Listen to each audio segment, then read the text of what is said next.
Continuando com as aplicações da lei de Gauss para cálculo de campo elétrico, vamos agora a um exemplo da superfície de cargas. Vamos considerar inicialmente uma superfície de cargas infinita. Então, vamos considerar de início que essa superfície tenha dimensões infinitas. E vamos definir aqui o nosso sistema de coordenadas. As coordenadas x, y e z. Então, os eixos x, y e z. E aqui a nossa superfície com dimensões infinitas no plano XY. De que forma nós podemos utilizar a lei de Gauss para calcular o campo elétrico a uma certa altura dessa superfície, dado que a superfície tem uma distribuição uniforme de cargas, uma distribuição superficial de cargas, ρS, em coulomb por metro quadrado, constante.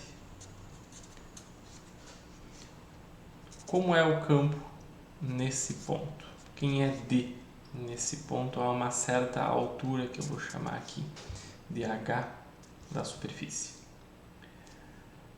A questão principal é a seguinte: nós precisamos, primeiro, saber com antecedência a direção do campo elétrico, da densidade de fluxo elétrico nesse ponto. A partir disso, construir uma superfície gaussiana que passa por esse ponto.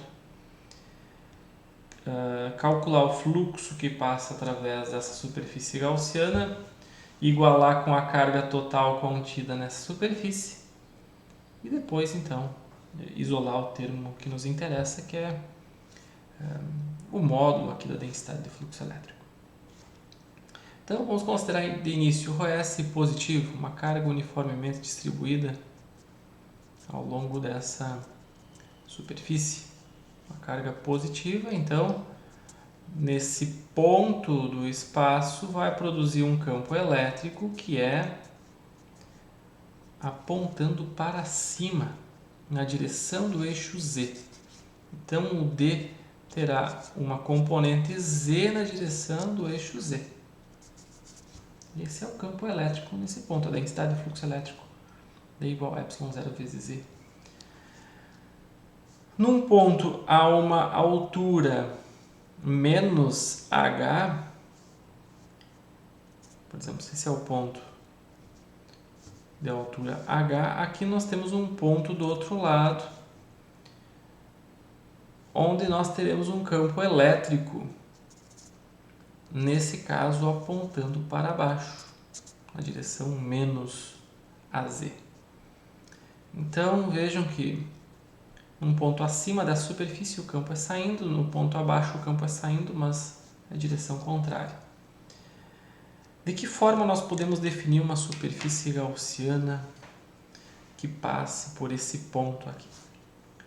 A superfície gaussiana tem que ter uma superfície ou áreas que sejam na mesma direção do campo ou perpendiculares. Então, como o campo é apontando para cima na direção superior e para baixo na posição inferior, com Z negativo, nós podemos construir uma superfície, por exemplo, no formato de paralelepípedo,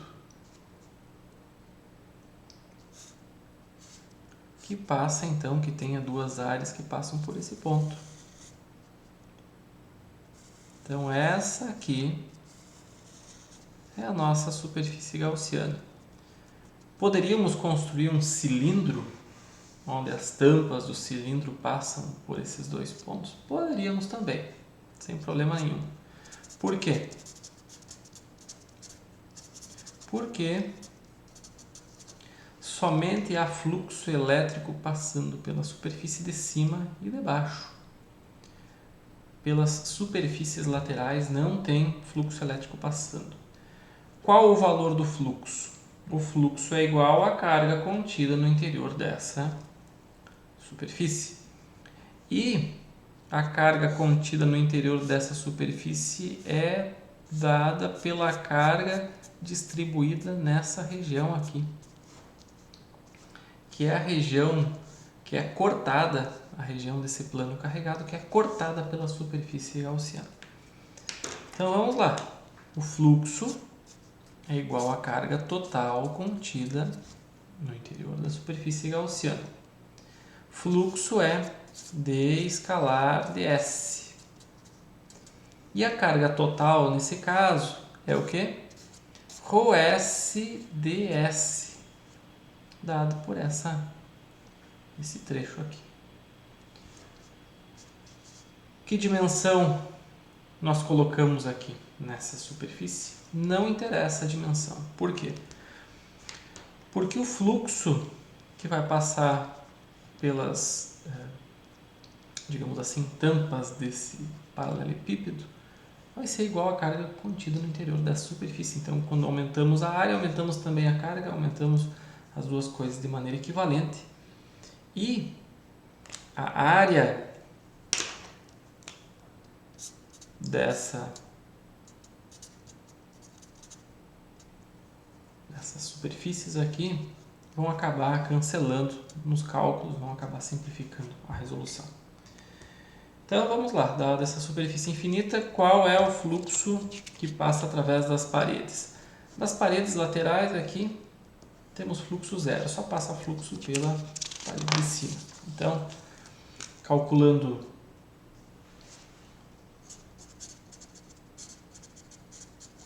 integral de superfície fechada d escalar ds, nós temos duas situações. Temos a parede de cima, tem d escalar ds, que é dx dy na direção AZ. Então aqui tem, além do d, tem a definição do ds. Então, d é dz na direção AZ. Produto escalar dx dy na direção AZ.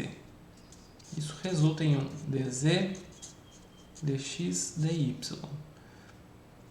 Onde x varia de um valor mínimo até um valor máximo. Esse valor mínimo e valor máximo aqui vão resultar num valor de integral que é igual à área, que nós já sabemos, já definimos aqui qual é. Então, a área A é dada pela integral ao longo da superfície de dx e dy. E com isso, então, nós temos o fluxo que passa através da superfície superior. No caso da superfície inferior, vamos colocar aqui ds em vermelho, né? Aqui temos um ds também que aponta para baixo, na mesma direção do d nesse ponto. Então, na superfície inferior, nós temos um segundo cálculo, que é d escalar ds, que é igual a dz az, negativo, na direção negativa, produto escalar dx dy na direção negativa. Então acontece que esses dois termos estando na mesma direção acabam resultando em um produto escalar positivo. Então aqui mais uma vez dz dx dy. E também então dz integral de superfície aberta dx dy, que vai ser dz vezes a. É o fluxo que passa através da superfície inferior. Com isso, o fluxo total de escalar ds é o quê? É dz vezes a mais dz vezes a, porque o fluxo através das paredes laterais é zero. Então, o fluxo será 2 vezes dz vezes a. Temos o lado esquerdo resolvido. O lado esquerdo, que calcula fluxo, está resolvido. Então, vamos ao cálculo da parcela do lado direito. De que forma nós calculamos o lado direito? O lado direito é calculado, então, com a integral de superfície do ρS ds. Nós queremos calcular a carga contida no interior dessa superfície. Então, agora, calculando integral de superfície ρS ds, nós podemos definir então de que forma, qual o valor da carga contida aqui no interior da superfície gaussiana. ρS é constante, então, inclusive pode sair da integral. ds é dx dy, uma área infinitesimal. Então, aqui fica ρS, uma integral de dx e dy, mais uma vez temos o valor da área aparecendo aqui. Então, esse é o valor da carga total, ρS vezes a área. ρS coulomb por metro quadrado vezes metro quadrado resulta no valor em coulomb. Então, igualando, nós temos um valor que é 2 dz vezes a área igual a ρS vezes a área. A área, então, desaparece. Fica, então, dz igual a ρS sobre 2 coulomb por metro quadrado. Ou, colocando na notação vetorial, d igual a ρS sobre 2 na direção AZ, coulomb por metro quadrado. Para z maior do que zero. Então, num ponto acima da superfície plana infinita carregada, nós temos campo elétrico apontando, ou estado elétrico apontando na direção positiva de AZ, e D é igual a ρS sobre 2 na direção menos AZ, coulomb por metro quadrado, para Z menor do que zero. Então, esses são os valores de densidade de fluxo elétrico acima e abaixo do plano carregado. Interessante notar aqui o seguinte: densidade de fluxo elétrico é medida em coulomb por metro quadrado, e densidade superficial de cargas também é medida em coulomb por metro quadrado. Então, isso dá uma ideia de que metade das linhas de campo que saem dessa superfície saem em uma direção e a outra metade das linhas de campo saem na outra direção. Então, esse é o significado dessa resposta aqui.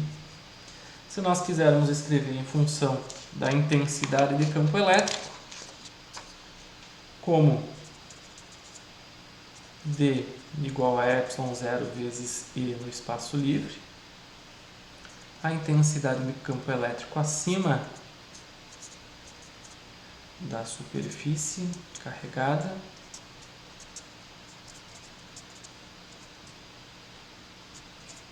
é positivo, e a intensidade de campo elétrico é ρS sobre 2ε0 na direção menos AZ volt por metro para Z menor do que zero. Então, aqui nós também temos a intensidade de campo elétrico obtida a partir da densidade de fluxo elétrico. Algo que nós já calculamos utilizando a lei de Coulomb, mas que deu muito mais trabalho. Precisamos fazer, inclusive, mudanças de coordenadas, resolução de integrais mais complicadas. Traçando aqui um diagrama, então, do módulo da densidade de fluxo elétrico em função da distância z para uma altura h, vejam que não interessa a altura que nós estamos dessa superfície carregada. A medida da densidade de fluxo elétrico ou a intensidade de campo elétrico é constante. Então, o valor do módulo é constante, independente da distância que nós estamos. Isso aqui, então, obedece à expressão OS sobre 2. Tá? Então, chegamos a um valor que é constante, independente da distância. Lembrando sempre que superfícies infinitas, fios infinitos, não existem na prática. O que é uma superfície infinita? É quando a distância que nós estamos dessa superfície é muito menor do que as dimensões. Então, em muitas situações, nós estamos muito próximos dessas superfícies carregadas. É o que acontece, por exemplo, com capacitores, onde nós temos condutores dielétricos e condutores com área grande carregados.